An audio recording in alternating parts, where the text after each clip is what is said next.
Chapter 13. Prophets of the Invisible.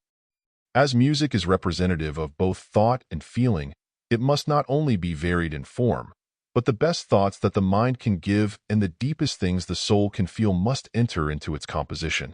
Man's work tells the story of his inner life.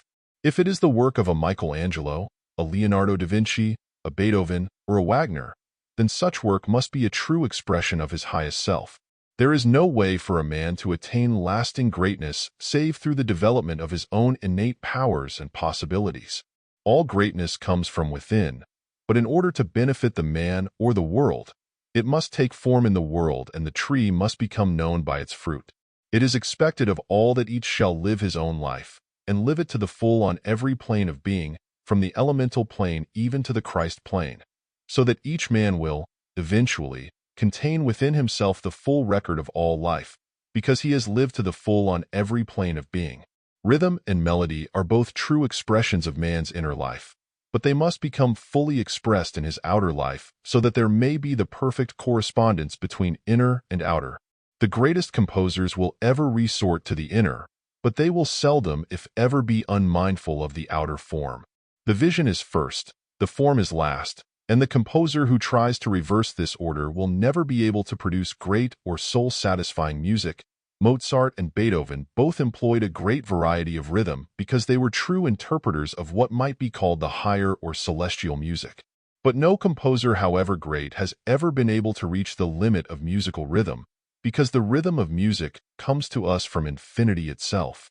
It must, therefore, have an infinity of variety. Mozart and Beethoven were among the greatest masters of rhythm, and both introduced into their music much that was new in the way of rhythm.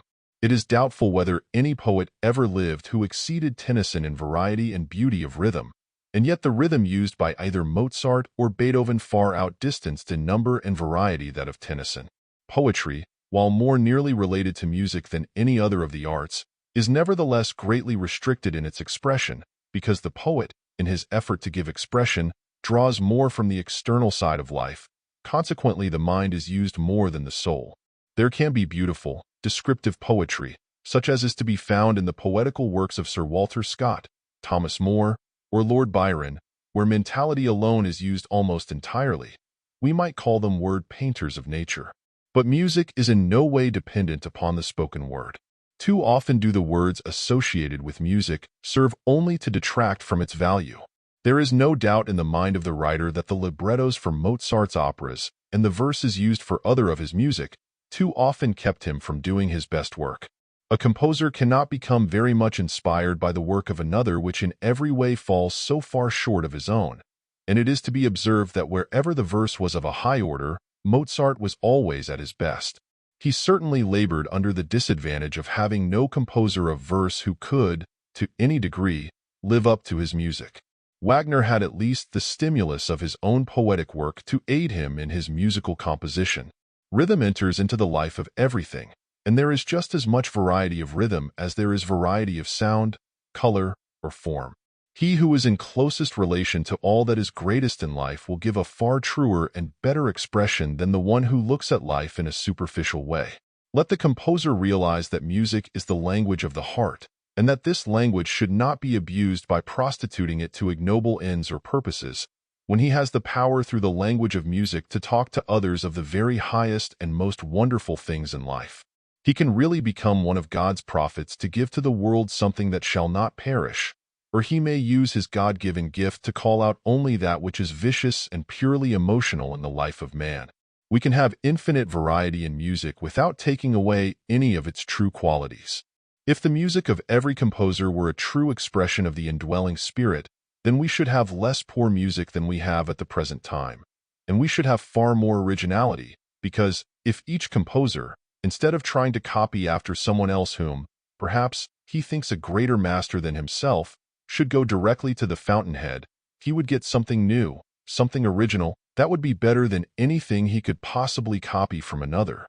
The composer who is only an echo of someone else is of practically little use to himself or anyone else. If one can do but a little and does that little in a true way, both the individual and the world at large profit much more than if there is only a copy or a poor expression of what someone else has already done in a better way. The world needs today more of original temperament, more of original thought, and more of original expression. There is a demand for it in every department of the world's work.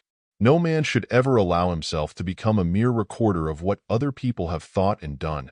He should be a living man, true to the highest expression of what the Creator intended him to be: strong, persevering, courageous, self-reliant, feeling, thinking, and acting for himself. A man is able to express in an original way only that which he has thought and felt for himself, and so life can only become great to those who are able to discern the greatness that lives within their own lives. Said Wagner, "The power of the composer is naught else than that of the magician. It is really in a state of enchantment that we listen to one of Beethoven's symphonies. Till now we are gazing in broad daylight on a painted and transparent image, and here is Boulendin in the silence of the night, between the world of appearances and the internal being of nature, and it is from the essence of things that he draws that light which gives its transparence to the image. Thus, by a kind of miracle, the image becomes a living one. Before us stands out a second world, of which the greatest masterpieces of a Raphael could not give us any idea. Composers should remember that their music, in all probability, is going to affect human life to a greater degree than either the written or the spoken word. Therefore, it is necessary that they should write from the heart and put their minds into their writing in such a way as to give it the greatest beauty of form.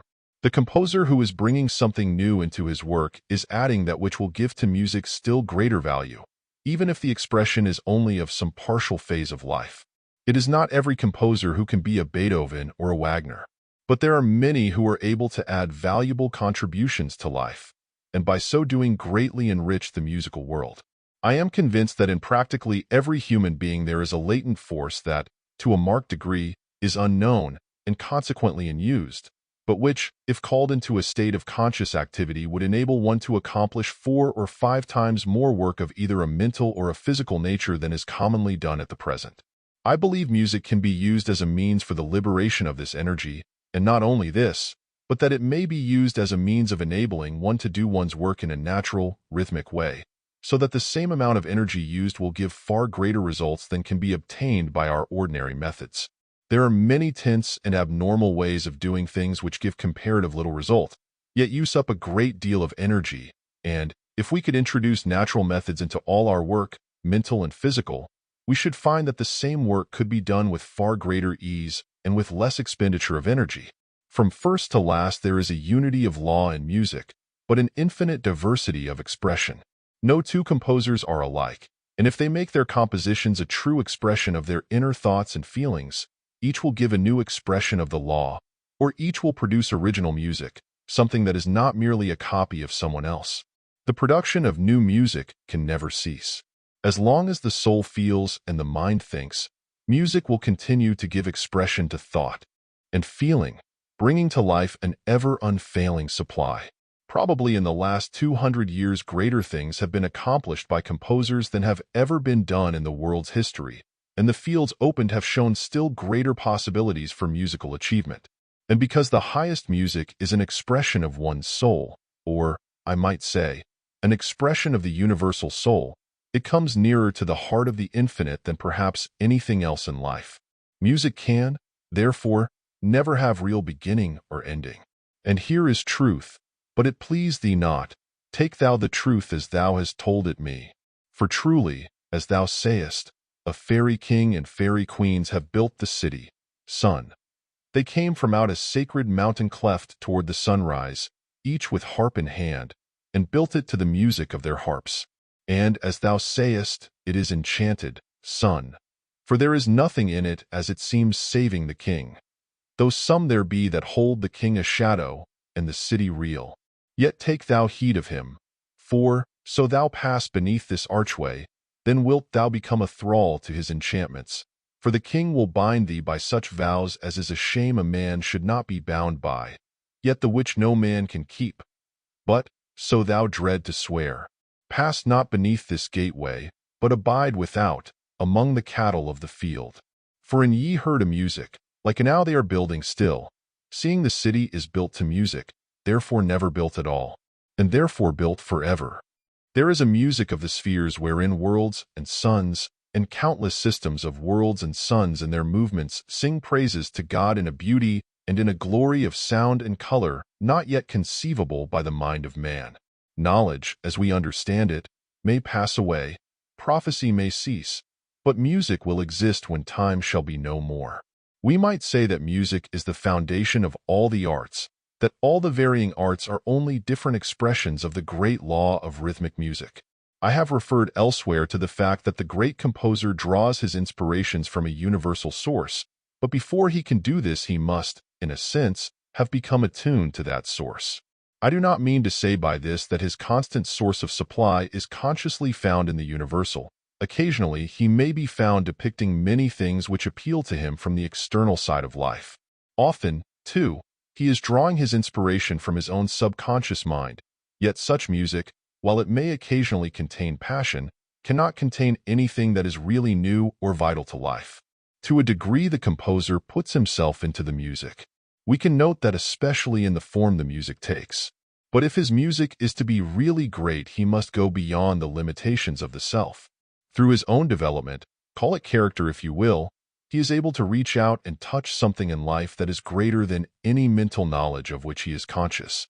I think we might truly say that the greatest composer is the one who feels after God, or who, through his feeling, consciously comes into vital relation with the source of all feeling. Let us remember that feeling is the very soul of music, while thinking only determines the form that music should take. The highest feeling is involuntary and has no limitations save the limitations that mind makes in its efforts to direct or to give form to the feeling. Let us also remember that all form is, at best, only an expression of inner feeling.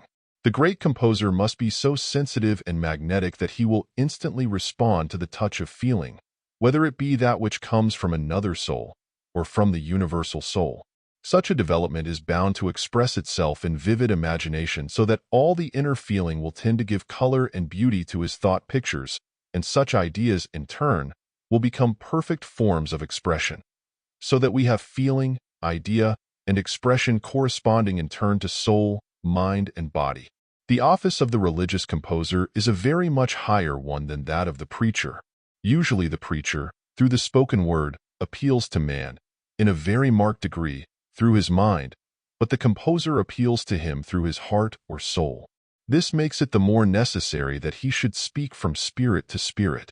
Mankind does not yet fully appreciate the service that the world's great composers have rendered.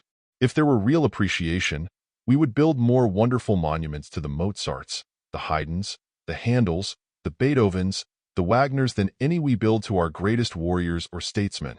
There is something of far grander and of a more lasting value to the world's spiritual progress contributed by the great composer than anything that can be found possessing value in any other profession or walk of life. In many walks of life, the people who have been great or who have done great things have received perhaps the full recognition due them from the world at large, but the composer who has influenced life often to a far greater degree has received only a partial recognition of his worth, and that from a comparatively small number of people. We take what he has to give and enjoy and benefit by it, but the composer is forgotten in his work. Perhaps after all this may be the true way, to let the work speak for the man. The master once said, "I do not the works of my Father, believe me not. But if I do, though ye believe not me, believe the works." There is one thing certain, however, that the work done by any composer lives after him so that his message, whether he is in the body or out of the body, is being heard over and over again. Composers have often wrought better than they have known. Through their compositions they have brought to fuller life perseverance and courage, brightness and hope, joy and gladness, order and beauty. They have done much to inspire people who were in doubt and despair, much to lift people from the sordid and the earthly, and to give them glimpses of a newer consciousness wherein all the real melodies and harmonies of life and beauty exist. And although, as I said before, it is doubtful whether the world has as yet any real appreciation of their worth, somewhere and at some time, the true appreciation will come, and they will reap the harvest they have sown. While music may be considered the greatest of the arts, it is, perhaps, less dependent on art than any of the others, because the other arts draw far more of their inspiration from man's outer world. Painting, for instance, is usually an effort to reproduce something that already exists in form. The same may be said of sculpture. In drama, too, the actor has a part to act. He does not, in a full sense, do anything that is original, but rather seeks to copy something which another has already said or done. Someone might retort by saying that 9/10 of the musical compositions of the present time are at best only copies from other composers. Granting this to be true, that there is little of what might be called creative music among a large body of composers, and that they are mere imitators, yet such work as theirs can never stand for truly representative music. The only music that is representative is creative music. The great creators of music do not depend on an objective consciousness, or on one having to do with the world and the things of the world, but they ever have relied on what might be called the highly intuitional consciousness that deals more directly with causes than with effects. It is related of Haydn that when he was about to compose, he began by noting down the principal idea or theme, and chose the keys through which he wished it to pass. Then he imagined a little romance which might furnish him with musical sentiments and colors. It is said that the strict connection which thus subsisted between the poetical and musical imagination of Haydn was of great advantage to him in his compositions. Through this course he was enabled to introduce into his melodies an air of reality. He always led a very religious life. All his scores are inscribed at the commencement with the words, In nomine Domini, or Soli Deo Gloria, while at the conclusion of them is written Laus Deo, but I was, he says, never so pious as when engaged upon the creation. I fell on my knees daily and prayed earnestly to God that he would grant me strength to carry out the work and to praise him worthily. It is said, too, that in composing, whenever he felt the ardor of his imagination decline, or was stopped by some apparently insurmountable difficulty, he rose from his work and resorted to prayer, an expedient which, he said, never failed to revive him. The world from which creative music comes is far more a world of unseen feeling than that known by any of the other arts. Gradually we are coming to understand that man is far more a product of what he has felt than of what he has thought, that his feelings impel him to greater action than do his thoughts. He is often made sick instantaneously through his superficial feelings, and again is known to recover rapidly when a new and a higher degree of feeling asserts itself. The miracles of healing that occur at Lourdes, or at the Church of Saint and Delaware-Beaupré in the province of Quebec, are not brought about by something that appeals to man's thought or reason, but rather by the intensity of religious fervor or feeling. The inner is made to assert its supremacy over the outer. It may be suggestion in the first place, but it becomes something very much deeper before the cure is effected. Music may suggest, but in the end it is bound to do far more than this. Suggestion is purely a mental process. The highest music contains within itself heart as well as mind. It is a true expression of love and wisdom. It is love and wisdom in human life that makes for all the health, the power, and the beauty of a sound mind and a whole, strong, elastic body. Surely music has some higher office than to amuse or even to give enjoyment. For if, among all the arts, it lies closest to the heart or the love nature, surely its office must be the highest one. Without doubt, it may be made the means of awakening the religious nature of man, causing that true vibration which begins at the very center of life and works from there outward to the circumference. True religious feeling later resolves itself into true philosophic thought, and this, in turn, becomes true physical action. Only the highest form of music can be made to awaken man's inner life, and through such an awakening his whole life will be influenced and transformed. I doubt if many as yet fully realize the vast benefit to be derived from music. Ideals rule the world. The lover of music constantly finds his mind inspired by new ideals, for, in absorbing the music, he drinks in something more than the rhythm, melody, and harmony. He gets from it something of the living spirit that brought it into being. In many and various ways music can be used for the development of life and the rounding out of character. It can arouse one's sympathies so that the listener will take a greater and a more sympathetic interest in the welfare of his fellow man. It can have such a refining influence that kindness, gentleness, and courtesy are all true expressions of its effects upon life. It can inspire hope and courage. In fact, its strengthening and renewing influence cannot be overestimated. Not only can it be made an influence for the healing of those who are sick in mind and body, but it will be used for bringing the greatest good to all mankind. It can comfort the sorrowing, strengthen the weak, and uplift the despondent. There is no field of human endeavor that it may not enter and bring with it something that will inspire to new effort and incite to continued progress. When composers as a class have come to see this, their compositions will be directed to definite ends and purposes. They will know, too, that only as they can realize in their own consciousness the highest and truest ideals will their music prove effective in accomplishing its desired end. They will also realize that only as they give their very best to the world will their music continue to live in the minds and the hearts of the people. Beethoven lives in his music in a greater way today than he did while he lived in the body, and there is an ever-increasing appreciation of his work.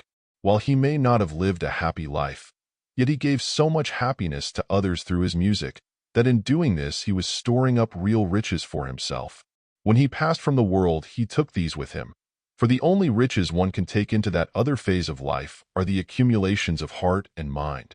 The beautiful ideals he expressed through music, while they were given to the world at large, or rather to all who were ready to appreciate them, still remained with him to bless and to comfort his own life. Men do not always reap in this little life all they have sown. With some, the greatest part of the reaping time may come in another life. We live in a universe of cause and effect. So sometime and somewhere Beethoven will reap the full effects of the causes which he set in motion. For what we give to the world, be it good or be it ill, comes back to comfort or to disturb us in our afterlife. Whatsoever a man soweth, that shall he also reap. Some of the composers who ranked high in their time, who composed for the passing hour merely to amuse the public of that day, are almost forgotten. They had their brief day of popularity, but because their ideals were either partial or unreal, when they passed away, they left nothing behind them that would stand the test of time. For it is only the real that lives and continues to bless. In music, as in every other effort of life, it is the honesty, the sincerity, and the integrity that count in the end. And so all composers of true music, like all men who have living ideals, will continue to live in their music long after they have passed from this earth. The composers who desire to please, who sacrifice their ideals for the popularity of the moment, may enjoy all kinds of worldly honors and material possessions, but all those things they leave behind them, and in the end their work passes away and they are remembered no more.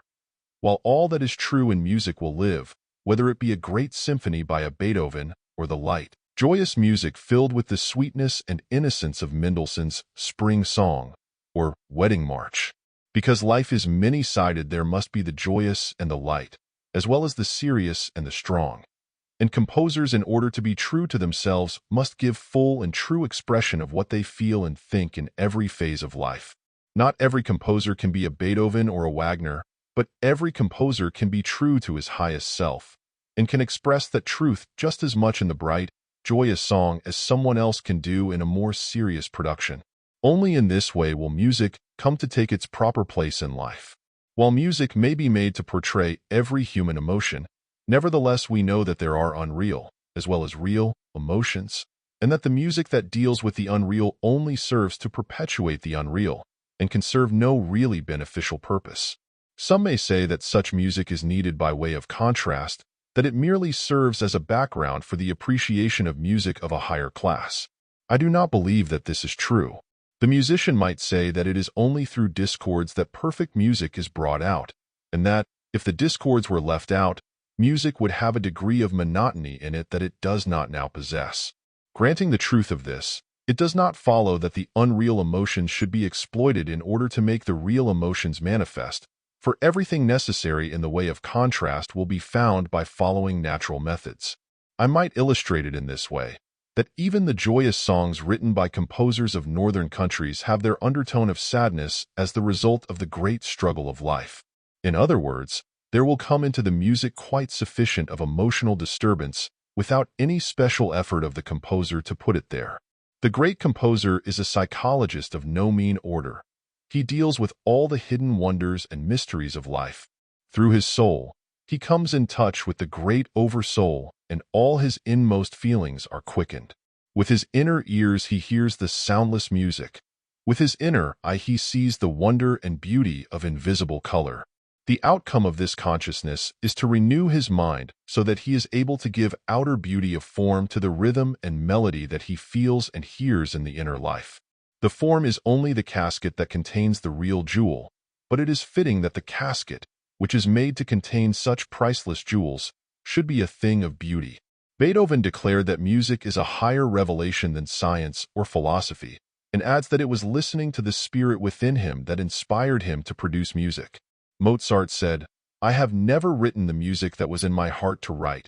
Perhaps I never shall with this brain and these fingers, but I know that hereafter it will be written.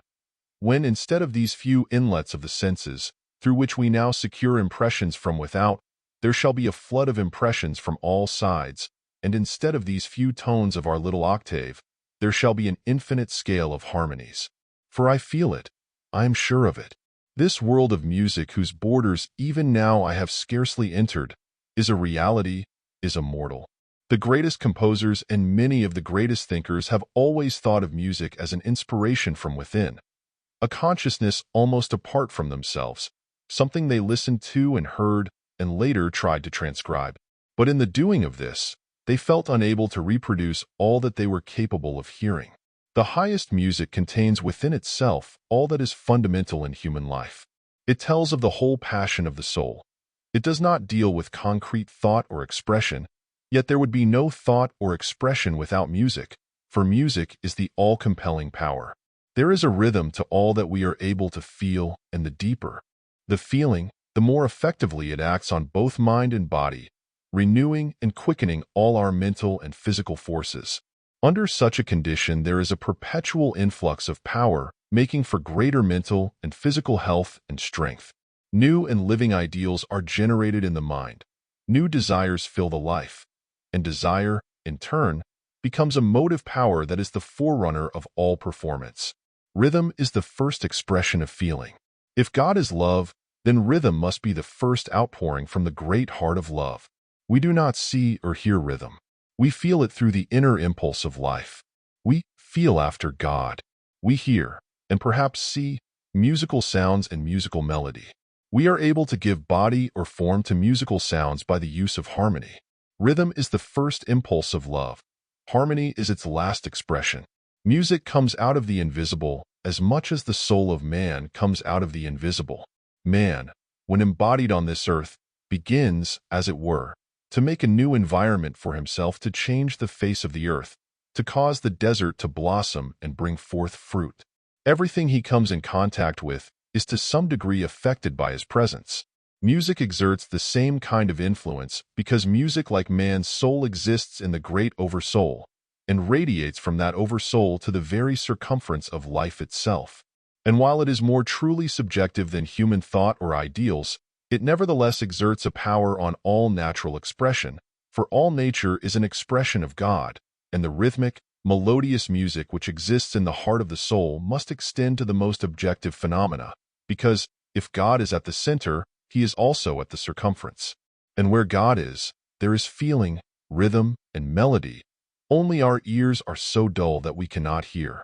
Doubtless, people may object to my claiming such universal power for music, but it is well to remember that every form, whether small or great, whether it be ethereally light or materially heavy, is in a state of constant, ceaseless vibration, and when rhythmic sound acts on the molecules in the atmosphere, it also acts on all other bodies, producing in them kindred vibration.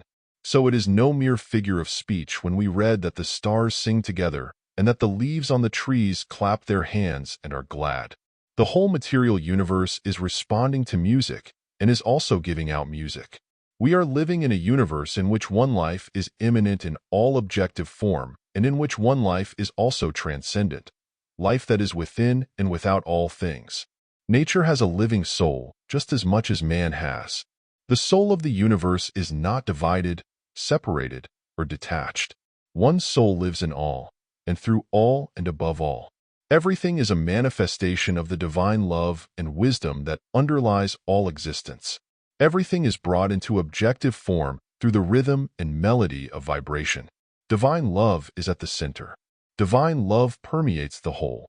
Love begets the rhythm and melody, and harmony forms the outer evidence of the music that lives in divinity. Every movement of life represents in an exact way the causes which produced it.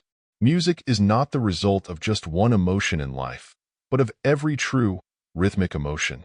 Love is the white flame of life which gives to us the prismatic color of music. Love represents the summing up of the full passion of life. Joy and gladness, faith and peace are differentiations of love. Every real emotion, then, has its own rhythmic vibration. Every real emotion tells its own story through melody and harmony, so that outwardly the world receives from the invisible and translates it into the visible. For there is nothing hidden but shall be revealed. Real music tells of God and heaven, of love and joy, when left, as it were, to tell its own story. In reality, it does not deal with man's superficial, emotional nature. It knows nothing of hate, jealousy, anger, and revenge. Man may have prostituted music to that end through the introduction of certain elements foreign to the highest music. The written libretto with its words conveying jealousy, hate, murder, the excessive use of chromatics and certain uses of the minor chords has, without doubt, made the average person believe that pure music could be made to express man's lower emotional nature to the same degree that it could express the divine nature. Music does not deal with the unrealities of life, but deals with the whole and the complete, not with the things that are changing and passing, but the changeless, the eternal side of life. Love is the essence of music. Love permeates the whole universe, and love does not contain within itself any quality which in any way contradicts itself. The music that comes to the composer from cosmic consciousness is never filled with the strife of life, but with the triumph of overcoming the joy of living, the strength and the perfection of life. The composer, in giving form to his music, possibly through not being able to comprehend fully the import of the message he had to give, has not always succeeded in giving to it the highest or the best possible form. Practically all the great composers, at one time or another, have known that they were unable to give full and complete expression to that which they had received. There can be no question that major chords more fully express the grandeur, power, and brilliancy of music than do the minor chords. But I feel sure that when minor chords are used to portray the beauty and perfection of life, the composer who uses them with this object in view will not find them lacking.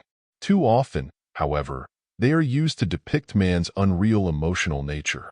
Let it once be understood that man does not and cannot create music any more than he can create energy, that music is universal and lives in eternity.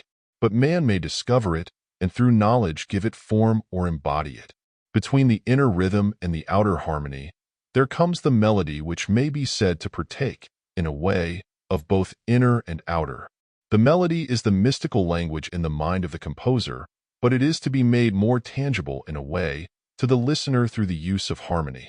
Back of the melody is the feeling which gives it all its color. Later the harmony gives it form. No matter how impressive or beautiful musical ideas may be, something of their value will be lost unless they contain symmetry, beauty, and elegance of form. Perhaps no one ever realized the perfection of outer form to the degree that Mozart did. And it may well be that in our present-day life, with all its unrest and discord, we are unable to appreciate Mozart's music at its real worth. In the striving after something new, we have let go of the old ideals and old forms of beauty and have not as yet been able to grasp new and higher ones. In the radical tendency of the age, we forget that beauty and truth are eternal, and too often in discarding what we deem to be the old things in life, the partial and the incomplete things, we also discard much that is just as necessary to the life of today as it was necessary when it first took form in life. Nothing that is good, beautiful, or true can ever be lost. The incomplete must make way for the coming of that which is whole and complete. At the present time, there is much that passes current as music that has no real place in the musical world whatever. Counterfeit music without rhythm, melody, or harmony. And to make the matter even worse, if that were possible, such music is associated with words lacking in all true poetic expression. This is not only true as regards the secular songs of the day, but it is equally true of religious music. It comes from the effort of people who have neither developed the poetical nor musical instinct, people who have no knowledge of music or poetry, but who try to pattern after or copy what others have done in a far better way. Such music and poetry can do no more than awaken the most superficial thoughts and emotions. The producers of it not only stand in the light of their own development, but do harm to others. Civilization that bows down before such false gods is not worthy of the name. God's most beautiful gift to his children should not be desecrated by ignoble, mercenary motives solely to attain ambitious ends. I would rather encourage than discourage the one who would seek to become a musical composer, even if such a one could not become great in his profession, because in the very effort he makes to compose, he is enriching his own life.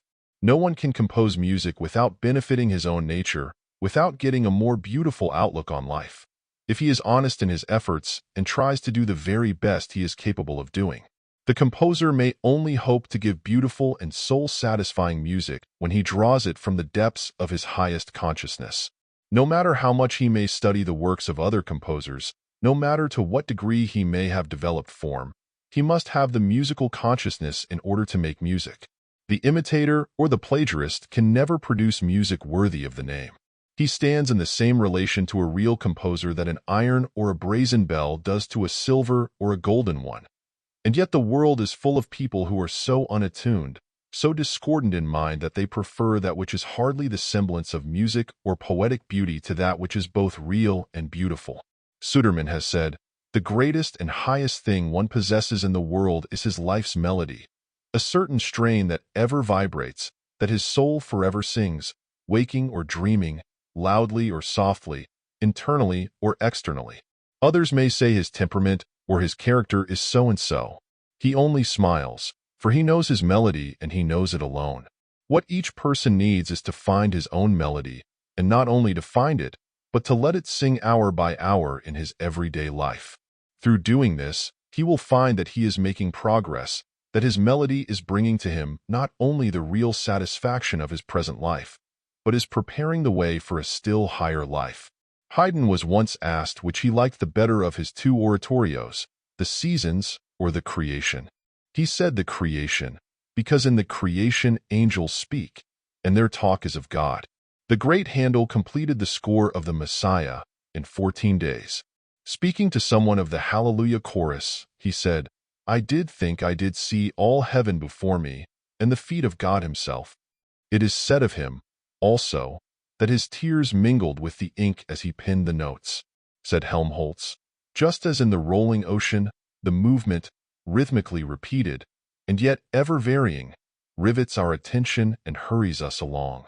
But whereas in the sea blind physical forces alone are at work, and hence the final impression on the spectator's mind is nothing but solitude, in a musical work of art, the movement follows the outflow of the artist's own emotions, now gently gliding, now gracefully leaping, now violently stirred, penetrated, or laboriously contending with the natural expression of passion. The stream of sound, in primitive vivacity, bears over into the hearer's soul unimagined moods which the artist has overheard from his own, and finally raises up to that repose of everlasting beauty of which God has allowed but few of his elect favorites to be the heralds. The greatest composers of music live to express the full passion, power, and beauty of music, often losing all thought of the self and becoming so absorbed by the consciousness of music that space and time were entirely forgotten. It was thus that they produced their greatest works and by their music helped the whole world to a better understanding and a truer conception of what life should be. And in the doing of this, they had their compensation, although on the face of it, it might seem that all the physical poverty and hardships they endured, and the mental anguish and sorrow they passed through would make it appear that life gave them little in the way of compensation. But while the world for which they worked gave but little in return, they were not without the real satisfaction and joys of living. For all creative work brings with it its own reward. When heart and mind and hands are all engaged in an effort to produce something new or something beautiful, then to the person thus engaged comes the sense of exaltation wherein he rises above the world and the things of the world. For the time being he is in a new world.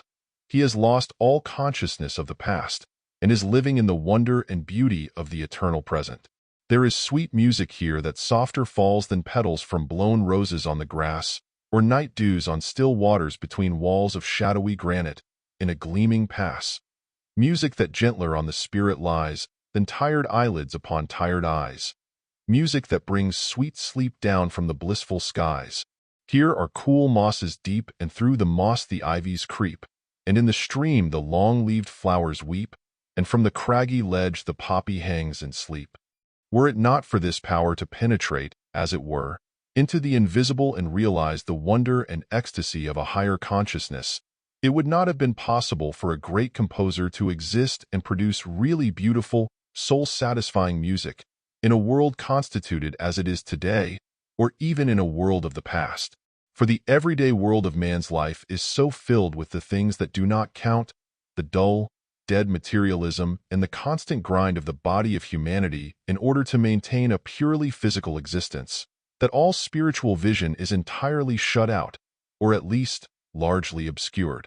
The composer, therefore, finds it necessary to leave the everyday consciousness and enter, as it were, a new world, one filled with music and color, and with this his whole life becomes inspired, and because of his new vision there are set up in his mind new ideals to be expressed through musical tones.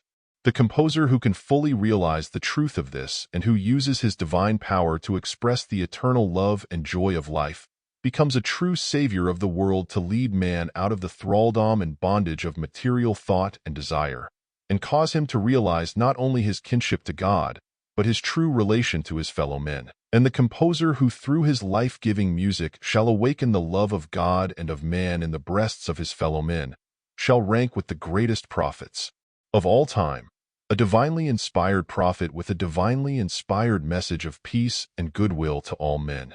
End of chapter.